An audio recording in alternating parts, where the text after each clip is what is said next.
life without God and an eternal perspective is meaningless.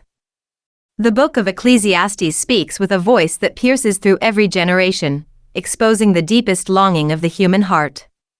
Its opening cry, "Meaningless, meaningless," is not the complaint of a pessimist but the confession of a man who tasted everything life under the sun could offer. Wisdom, wealth, pleasure, work, fame, and achievement, he held them all in his hands, yet every one of them slipped through his fingers like vapor. Ecclesiastes forces us to confront the truth we often try to avoid. When life is lived without God and without an eternal perspective, it ultimately collapses into emptiness. The writer looks at the world strictly from the ground level, seeing only what happens under the sun, a life limited to what is visible, temporary, and earthly. From that perspective, nothing holds lasting value. Pleasure fades as quickly as it comes. Wealth is consumed or inherited by someone who did not earn it. Achievements are forgotten by future generations. Wisdom cannot protect us from death, and death comes for everyone, wise and foolish alike.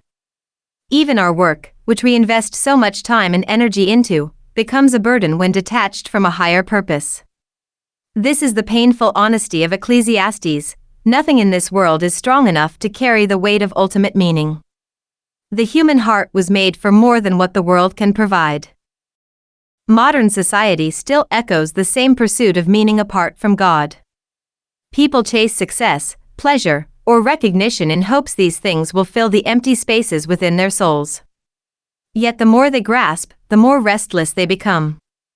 Ecclesiastes reveals why: because human hearts are eternal, and eternal beings cannot be satisfied by temporary things.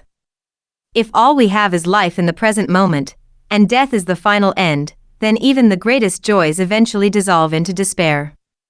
Without the hope of something beyond the sun, life becomes a cycle of striving, grasping, and losing, with no lasting fulfillment. But Ecclesiastes does not leave humanity in despair. After tracing every path that ends in emptiness, the writer lifts our eyes beyond the horizon of the temporary. Meaning is not found in created things but in the Creator. When God enters the picture, life is no longer random or futile. Work becomes a calling. Pleasure becomes a gift rather than a god. Wisdom becomes guidance rather than a burden. Time becomes a set of seasons crafted by the one who holds all things together. And death itself becomes a doorway to eternity rather than a final wall of meaninglessness.